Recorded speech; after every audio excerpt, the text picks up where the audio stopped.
So, Donald, good evening, Lawrence. Good evening, Rachel. So it sounds like the New Hampshire lesson is a version of a lesson I think we've learned before. That if you're a Republican who was not previously judged to be incompetent, Donald Trump will take care of that. Donald Trump will get you declared and revealed to be completely incompetent, at least if it involves going up against any horrible thing Donald Trump wants to do to your constituents.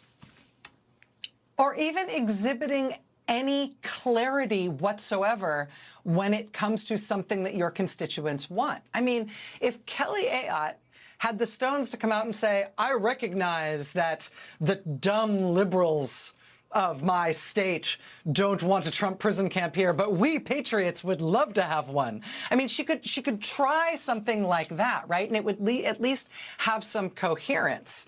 Or she could come out and say, like Mississippi Senator Roger Wicker did, and say, like, oh, this isn't good for Mississippi, don't put one here. She could try either of those things, but instead what she's saying is, I don't know whether this is okay, but I would definitely like to be CC'd on all the letters. And I'm confused as to whether or not it's happening. Like, talk about absolutely blowing it in every direction. I at least thought that Kelly Ayotte had political peripheral vision. Like, I thought she was a competent Paul, whether or not I've ever agreed with her on anything. But I just haven't seen a political performance this pitiful at a state governance level like since COVID. Yeah, and the governor's staff could simply get a copy of Senator Wicker's letter, which is public, which we read on this TV show. It's saying on the internet. Saying to Kristi Noem, not only do I not want you to try to do this, one of these facilities in the small town in Mississippi they were trying to do it in, but don't try to do it in the state of Mississippi. Stay out of the state of Mississippi. It's all in polite senatorial language. It's really easy to copy. You can just write one of those and send them to Kristi Noem. And instead, Kelly Ayotte is now succeeding before now in keeping her head below water and not really being tarred with the brush of being a Trump-era Republican, therefore potentially having some future political campaigns, potentially even national political campaigns ahead of her, right? Except this is the way that she wants to make herself known nationally, as the governor with the nation's most embarrassing and pitiful performance on the issue of whether or not the Donald Trump presidency will include the building of a gulag archipelago. I mean, it's just... Yeah, and Senator Wicker's letter actually makes the case that is the opposite case of the Trump propaganda stuff, which is these kinds of things are bad economically. They are harmful to the local economy. They overburden the local medical systems, which normally have, if they have a hospital, it's a small hospital that can't handle this giant increase in the population, what would be the incarcerated population there. The people incarcerated still need health care. They still need water supply. They still need electricity. They need all of that. And the local infrastructure doesn't have it. The Wicker letter is just a perfect model for every Republican out there who doesn't want these in their state, which is every Republican except the governor of New Hampshire, I guess. Again, the governor of New Hampshire, who isn't in favor, she just doesn't know. Right. She doesn't know how she feels about it. It's just, it's absolutely amazing. So, I mean, we will see what would happen. Talking to my guest tonight, the state rep from New Hampshire, about what she said, and I did not know this, and I have not verified it, but what my guest asserted is that the owner of the facility that was sold to ICE is an Ayotte donor, a major Ayotte donor, and we'll look into that. If that proves to be the case, that means that Ayotte had, even more so than Roger Wicker, she would have had leverage over whether or not this happened, over and above your typical politician's leverage, if this was one of her major donors. And if she didn't exert that leverage and professes to be confused and is trying to get away with taking no position while the rest of her state and that town are against it, I mean, I just think she's toast. Rachel, thanks for bringing the story to this network. We will be following it. Thanks, Lawrence. Thanks, Rachel. Thank you. Okay. If the kids are nearby, gather them together around the TV so that they can hear a president speak on President's Day. Not the current president, of course. On this President's Day 2026, the current president, as usual, gave himself a day off, which was not the idea when President's Day was created. Donald Trump, who spent the day at his Florida golf club, posted a President's Day greeting to the world, claiming that he was, quote, working hard. No one believes that. In fact, a solid majority of the country doesn't believe Donald Trump is working hard any day of the week, with 62% now disapproving of the way Donald Trump does and does not do his job as president. In 1879, 90 years after George Washington took the oath of office, and 80 years after he died, the United States Congress made George Washington's birthday, February 22nd, a national holiday. Later, some states made Abraham Lincoln's birthday a holiday. In 1971, most states agreed to combine those holidays into what we now call President's Day and set that for the third Monday of February. And the president then didn't think, oh boy, they made a holiday for me to take the day off. In fact, on President's Day in 1972, Richard Nixon was actually working hard as president, doing one of the very few good things he did as president, making his first trip to China. Richard Nixon was literally making history on that President's Day by making the first trip by a president of the United States to China.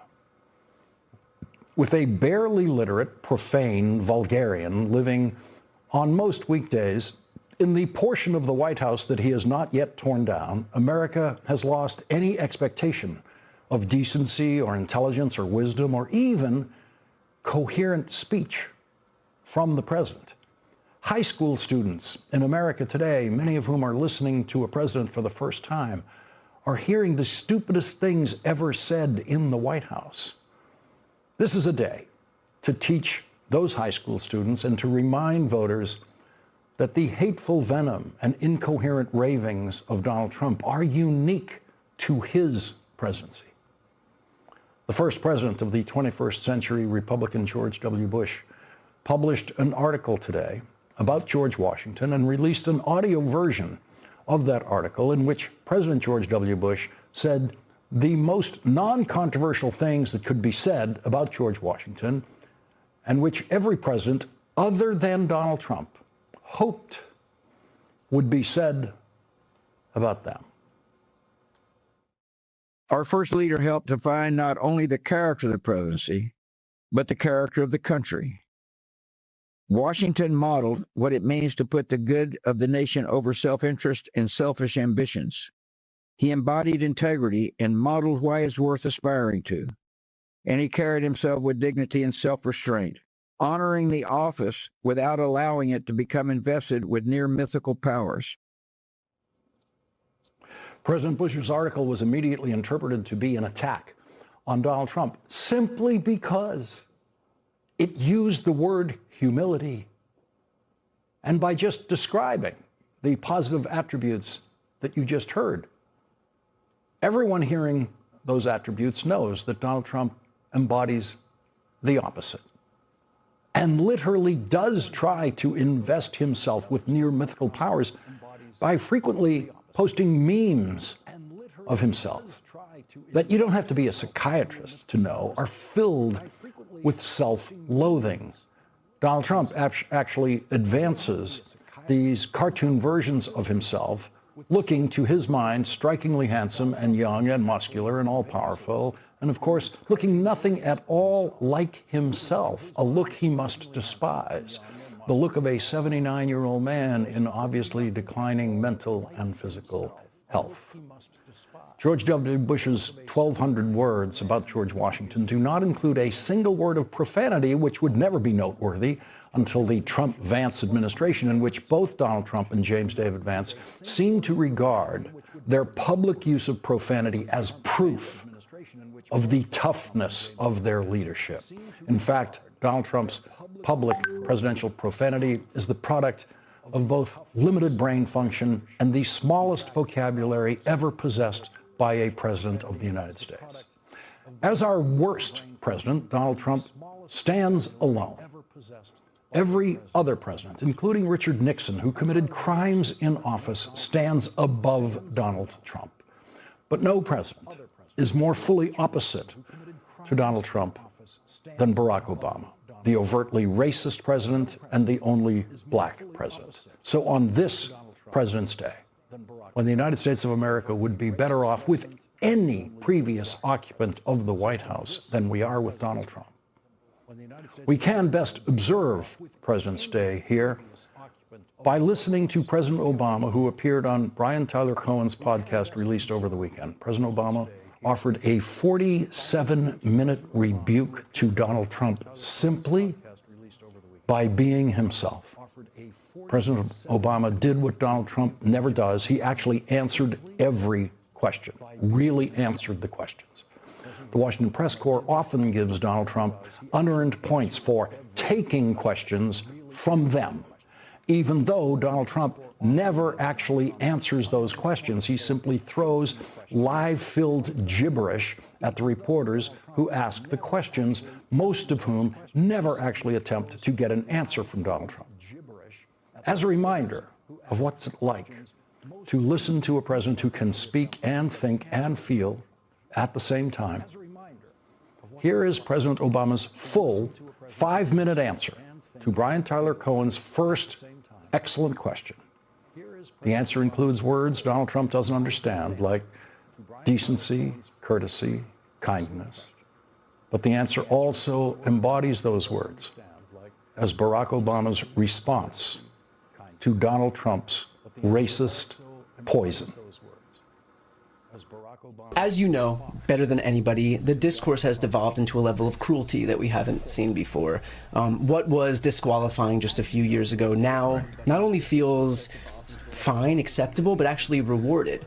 You have administration officials saying that the victims of ISIS aggression are domestic terrorists. You have J.D. Vance coming out and saying that it's okay, you don't have to apologize for being white. Just days ago, Donald Trump put a picture of your face on an ape's body. And so again, this is kind of, we've seen the de-evolution of the discourse. How do we come back from the place that we have fallen into? Well, first of all, I think it's important to recognize that the majority of the American people find this behavior deeply troubling. It is true that it gets attention. It's true that it's a distraction. But, as I'm traveling around the country, as you're traveling around the country, you meet people. They still believe in decency, courtesy, kindness. And there's this sort of clown show that's happening in social media and on television. And what is true is that there doesn't seem to be any shame about this among people who used to feel like you had to have some sort of decorum and a sense of propriety and respect for the office, right? So that's been lost. But the reason I point out that I don't think the majority of the American people approve of this is because ultimately the answer is going to come from the American people. And we just saw this in Minnesota, in Minneapolis. It is important for us to recognize the unprecedented nature of what ICE was doing in Minneapolis, St. Paul, the way that federal agents, ICE agents, were being deployed without any clear guidelines, training, pulling people off, out of their homes, using 5-year-olds to try to bait their parents. Yeah. All the stuff that we saw, tear gassing crowds simply who were standing there, not breaking any laws. So the rogue behavior of agents of the federal government is deeply concerning and dangerous. But we should take a moment to appreciate the extraordinary outpouring of organizing, community building, decency, neighbors, buying groceries for folks, accompanying children to school, teachers who were standing up for their kids, not just randomly, but in a systematic, organized way, citizens saying, this is not the America we believe in, and we're going to fight back, and we're going to push back with the truth, and with cameras, and with peaceful protests, and shining a light on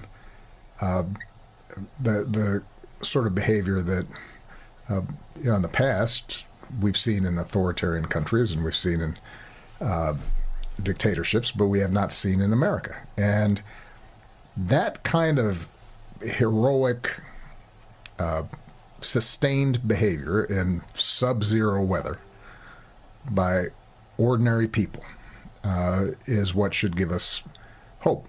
And it should remind us that at the end of the day, the way we get a democracy that's working, the way we get policies that actually are helping working families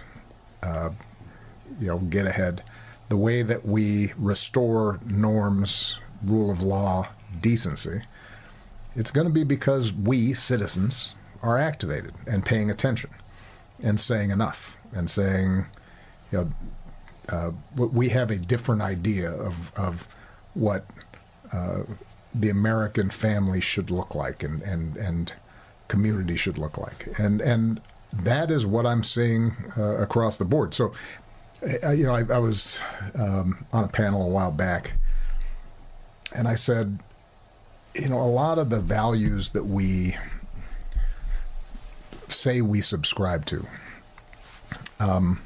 during easy times, during peaceful times, it's easy to say we believe in those things. Right, when they're not challenged. When they're not challenged. It's easy to believe in free speech when it doesn't seem like the government's trying to crack down on free speech. It's easy to say that we believe in the golden rule when we aren't at risk of being arrested when we exercise the golden rule. Yeah. Right now we're being tested. And the good news is what we saw in Minneapolis and St. Paul, and what we're seeing in places across the country, including here in Los Angeles, has been the American people saying, no, you know what, at least a good number of the American people saying, we're going to live up to those values that we say we believe in. And as long as we have folks doing that, I feel like we're going to get through this. President Obama offered what he believes is a winning formula for Democratic Party unity. If you want to create an environment that is welcoming and makes people feel, okay, there's room for me here, then the message and the story we tell has to be, all right, none of us are perfect. All of us count. We all have good in us that we can tap into. We can all learn from each other. And I think that is something we need to recover. That's part of the fun of politics. That's part of the community and the social bonding that can come about. And we saw that in Minneapolis. I mean, somebody showed me a friend of mine, Michelle Norris, is from Minnesota, and she was up there, and she was going around talking to neighbors and people she had known for a long time as they were mobilizing protests and activities around ICE. And she showed me a clip of this street band that was performing every night after all these activities had been taking place and protests, et cetera. And they were just out there and they were playing music, and I'm trying to figure out how they were playing, horns and drums, et cetera, in like 0-degree weather, because I would not have been able to put my lips on on a trumpet. And people were celebrating what they had accomplished. And it was an embodiment of the values that make us care about other people. And that, I think, is a spirit that when Democrats tap into that spirit, then we win.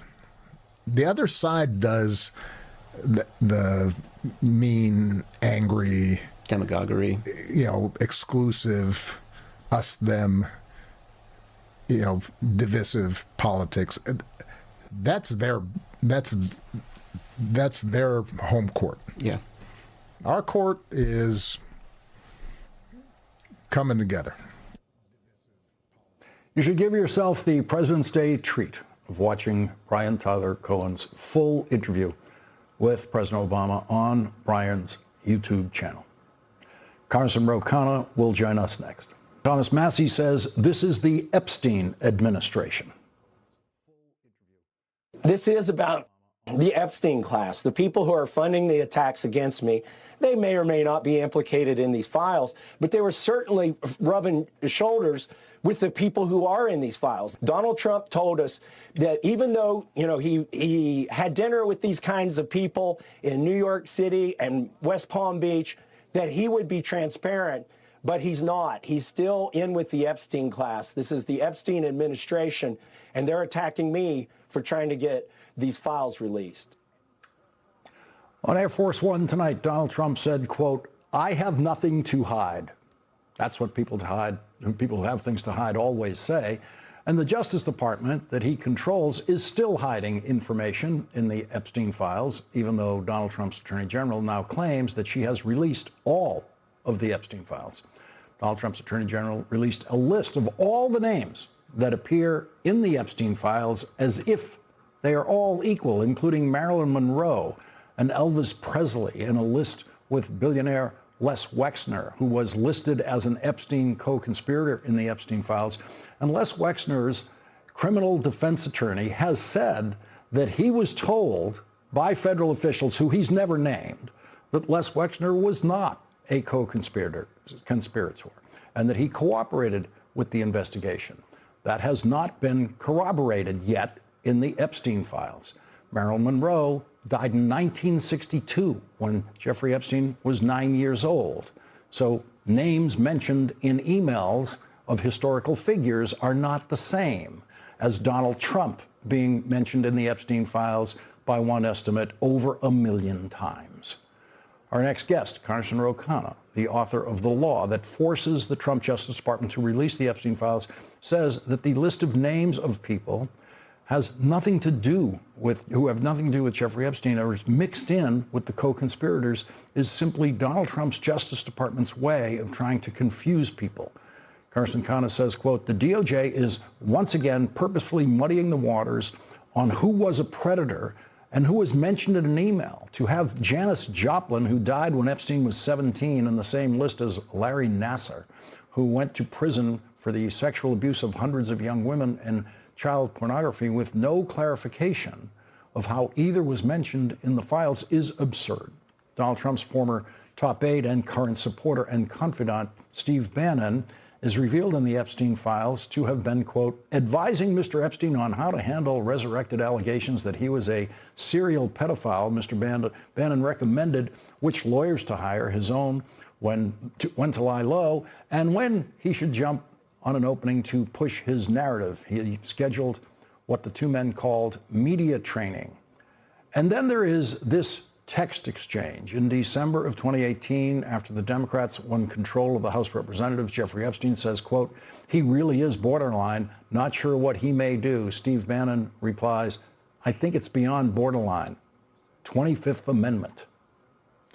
And yesterday, former Republican Congressman and former Trump supporter Marjorie Taylor Greene posted this on social media: "All of you mega influencers and the rest mocking the seriousness of women who were trafficked and raped as teenagers and young women look like cult fools.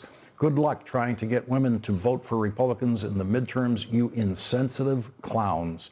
The Republican Party already has a woman voting problem. Keep mocking those of us who take rape and pedophilia seriously and demand accountability for corruption." Joining us now is Democratic Congressman Ro Khanna of California. He's a member of the House Oversight Committee. Congressman Khanna, you have now been officially informed that you have 100% of the Epstein files. Well, that's just wrong. And it's not just Thomas Massie and I who are now calling it out, not just Marjorie Taylor Greene who's calling it out. People like Tim Burchett, people like Nancy Mace are saying this is just not transparent. Even Senator Kennedy is saying this is not transparent. And the reality is they're muddying the water. I mean, instead of focusing on people like Lutnick, people like the ambassador in Turkey, people like the Stephen Bannon, who had actual correspondence or relationships with Epstein, they're just putting out every public figure. And not only is that letting off people who actually may have been involved in illegal or immoral behavior, but it's also breeding such cynicism because, as your monologue showed, there are people like President Obama who didn't get anywhere close to this, who are decent, who are moral, who believe in the rule of law and America's character. And for them to try to conflate everyone is a terrible disservice to democracy. What are your next steps? Well, we're contemplating several things. Nancy Mace has actually offered an idea of whether we have to have another legislative approach in Congress to clarify further the law. And remember, Lawrence, the first bill passed 427 to 1 and 100 to 0 in the Senate. So there are veto-proof majorities that we could have. There are survivors who could bring a case before Judge Engelmeyer and Judge Berman in the Southern District of New York. Thomas Massie or I may bring that case. We, as you recall, asked for a special master for this purpose. Now, Judge Engelmeyer ruled that we needed to actually bring a motion, an actual case, and we're contemplating that. The Epstein files, unless they're destroyed by this administration and Donald Trump gives pardons to the people who destroy them, will be there when a Democrat wins the White House next time, presumably in the next presidential election, and a new attorney general. What do you anticipate they might be doing in the Justice Department in anticipation of someday having to hand over to a Democratic attorney general the Epstein files? I believe they're trying to cover up as much as they can of people close to the president or in his network. I mean, we know that the FBI already scrubbed these files with redactions, and we don't know where the existing files are. But I don't want to wait 3 years. I mean, you have France saying that they're going to prosecute anyone who's involved. New Mexico just today said they want to open up an investigation into the ranch. You have other nations that are holding their government leaders accountable and wanting to investigate. And only in the United States of America is our DOJ saying we're done, we want to move on, no investigation, no prosecutions. And then you have a Commerce Secretary who's all over the files, lied about it, and no consequence. This is an affront to survivors, and it is questioning our morality as a nation. I want to listen to more of what your legislative partner on this, Republican Thomas Massie, said on ABC yesterday. They're citing deliberative process privilege in order not to release some of the documents. The problem with that is the bill that Ro Khanna and I wrote says that they must release internal memos and notes and emails about their decisions on whether to prosecute or not prosecute, whether to investigate or not investigate. It's important they follow that because then we could find why they didn't prosecute Leslie Wexner. What was the decision tree there? And also why in 2008 they gave Jeffrey Epstein such a light sentence. Congressman Khanna, that seems to be the very point of your legislation, to get at that kind of material. Absolutely. They didn't hand us any of the information about why Jeffrey Epstein was not charged, why his co-conspirators were not charged, why these powerful men for decades got away with this and were above the law. And it's important not just for justice for survivors, it's important at a look at the two tiers of justice in America and how to fix this. But most shockingly, when Thomas Massie and I went to see the files, when Jamie Raskin has gone to see the files, Maxwell Frost has gone to see the files, they see total blanking out of the survivor statements to the FBI agents. And that is the most important thing, those 302 forums where the survivors name names of people who abused them, of people who turned a blind eye with the abuse, and they are protecting those folks. And it's not just Thomas Massie or me. Now the country is really up in arms, and this is not just going to go away. It's not going to go away because of people like you, because of the survivors, and because many Republicans now have been totally dissatisfied with how Bondi and Blanche have handled this. Congressman Ro Khanna, thank you very much for joining us tonight. Thank you. Appreciate it. Coming up, the New York Times editorial board says that the Attorney General's release of the Epstein files has shown her grotesque incompetence. We'll discuss that with Andrew Weissman next. In a lifetime of reading the New York Times, you would not read an editorial officially declaring the Attorney General of the United States to be incompetent. Until now. Saturday's New York Times editorial is titled, "Bondi's Incompetence is the Latest Insult for Epstein's Victims." The editorial says, the hearing in the House Judiciary Committee room this week offered a grim tableau of the state of American justice. Sitting in the gallery were victims of Jeffrey Epstein, women who have waited decades for clarity and accountability. Sitting before them was Attorney General Pam Bondi. When offered the opportunity to apologize to these women for the Department of Justice's disastrous handling of the Epstein files, Ms. Bondi didn't just decline, she sneered. Ms. Bondi's performance was more than just political theater. It was a final indignity in a process that has victimized Mr. Epstein's victims all over again. Under the guise of transparency, the Justice Department has managed to expose the victims to further humiliation while shielding the powerful behind a wall of redactions. The department's release of these files has been dominated by incompetence. Ms. Bondi has long had the authority to make them public, but she spent months refusing and yielded only after Congress forced her hand. Her department was then tasked with a clear mandate: release the information while protecting the victim's privacy, national security, and active investigations. Instead, in a grotesque failure, the DOJ uploaded dozens of unredacted images to its website, including nude photographs of young women and possibly teenagers. Ms. Bondi's refusal to look the survivors in the eye was symbolic of a broader failure. The Department of Justice had an opportunity to finally prioritize the women who were preyed upon by Mr. Epstein and his circle. Instead, through a combination of malice and incompetence, it has done the opposite. It has stripped the victims of their privacy while wrapping perpetrators in a cloak of state secrecy. Joining us now is Andrew Weissman, former FBI General Counsel and an MS Now legal analyst. Andrew, that's an editorial that you could live a lifetime expecting to never read, that it would ever come to this for an attorney general. Yes, and I think, I know it's beautifully written and well said, but I think that gross incompetence is in many ways charitable. Because some of the things that the Attorney General did were deliberate. I thought its use of the term malice was particularly appropriate. Let's just talk about some deliberate things that she did.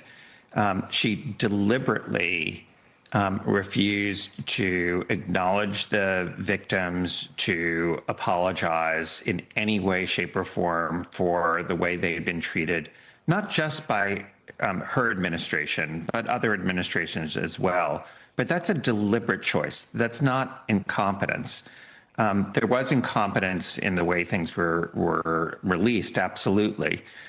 She deliberately decided to say that everyone knows there's no evidence that the president did anything wrong. That's simply not true. That is something that is in the released files. The allegations may prove to be untrue, but it's simply not true that there's no evidence that the president has done anything wrong. There is evidence. We just don't know whether there was an investigation into it or not. And finally, she decided that she would not tell the American people that every last document related to Donald Trump and every image of Donald Trump has now been released. Those are all deliberate choices by her that are not just the results of incompetence or malice. They are, in my view, they are things that are either just absolutely flagrantly wrong or in violation of the Epstein Transparency Act, that is a congressional law that she decided to violate. On Wednesday, the House Committee is going to have a deposition of Les Wexner. They're going to Ohio to do that, where he lives, the billionaire who's listed as a co-conspirator in some of the Epstein files with Jeffrey Epstein. He has a criminal defense lawyer who just says that someone, doesn't say who, told him that Wexner was never really a suspect. Is that the kind of thing that can be penetrated in questioning in this deposition? Absolutely. The question can be, who said that? What exactly did they say? Did they say he wasn't a target or a subject of the investigation? I'd be interested in knowing that. Those are very technical words, and they have some technical meanings. They can also get a sense of essentially, why is it that Jeffrey Epstein, with not a lot of background, suddenly became so wealthy through Mr. Wexner? Like, what was that relationship? And then also some sense of the investigation, like what was actually done, what they heard, who they've talked to about other people being investigated. That's something that Mr. Wexner likely knows, not the full extent of what the Department of Justice did, but when you are in that position, one of the things your lawyer and investigators might do is have a real sense of who the other people are who are being targeted, so you can better defend yourself. So all of that is material that can be pursued. And remember, the Epstein Transparency Act is broad, as Congressman Massey said, in terms of the kinds of privileges that you can claim. They're very few. The department has taken a view that is directly contrary to the law. And so in asking these questions, remember, the statute they're relying on permits them to ask very broad questions. Andrew, we have to take a break here. Please stay with us. When we come back, I want to talk about the investigation of Alex Preddy's death in Minneapolis and how the Donald Trump's Justice Department is now trying to block any access to the key evidence in that. We're going to be right back with Andrew. Announced that Donald Trump's Federal Bureau of Investigation is refusing to turn over evidence in the case of Veterans Affairs nurse Alex Preddy, who was shot and killed by Donald Trump's invasion forces in January in Minneapolis. In a statement, Minnesota Bureau of Criminal Apprehension Superintendent Drew Evans said the FBI formally notified the Minnesota Bureau of Criminal Apprehension on February 13th that it will not provide the BCA with access to any information or evidence that it has collected in the January 24th shooting death of Alex Preddy. While this lack of cooperation is concerning and unprecedented, the BCA is committed to thorough, independent, and transparent investigations of these incidents, even if hampered by a lack of access to key information and evidence. Andrew Weissman is back with us. Andrew, what can Minnesota do? They can sue, but I think the easiest thing here is for Congress.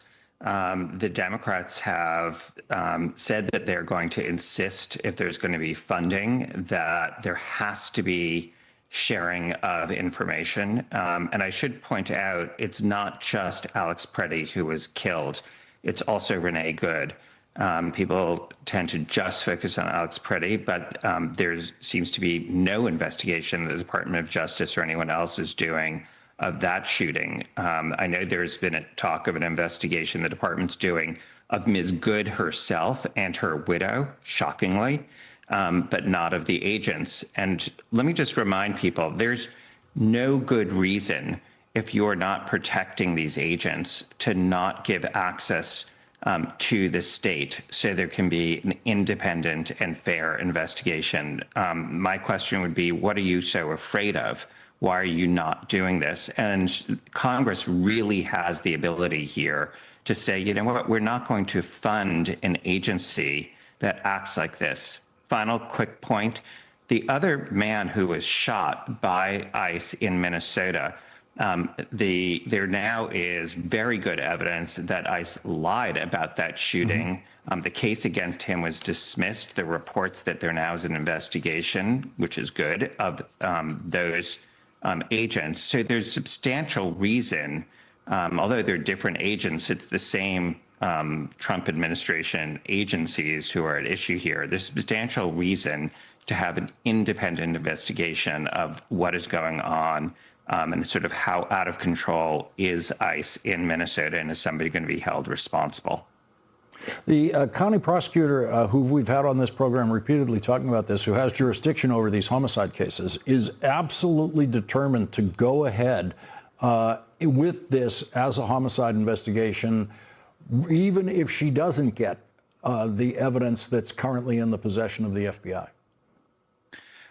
Look, I think that's terrific, and it's great that she does that. But you know what? Prosecutors have to, if they are going to bring a case, they have to prove something beyond a reasonable doubt.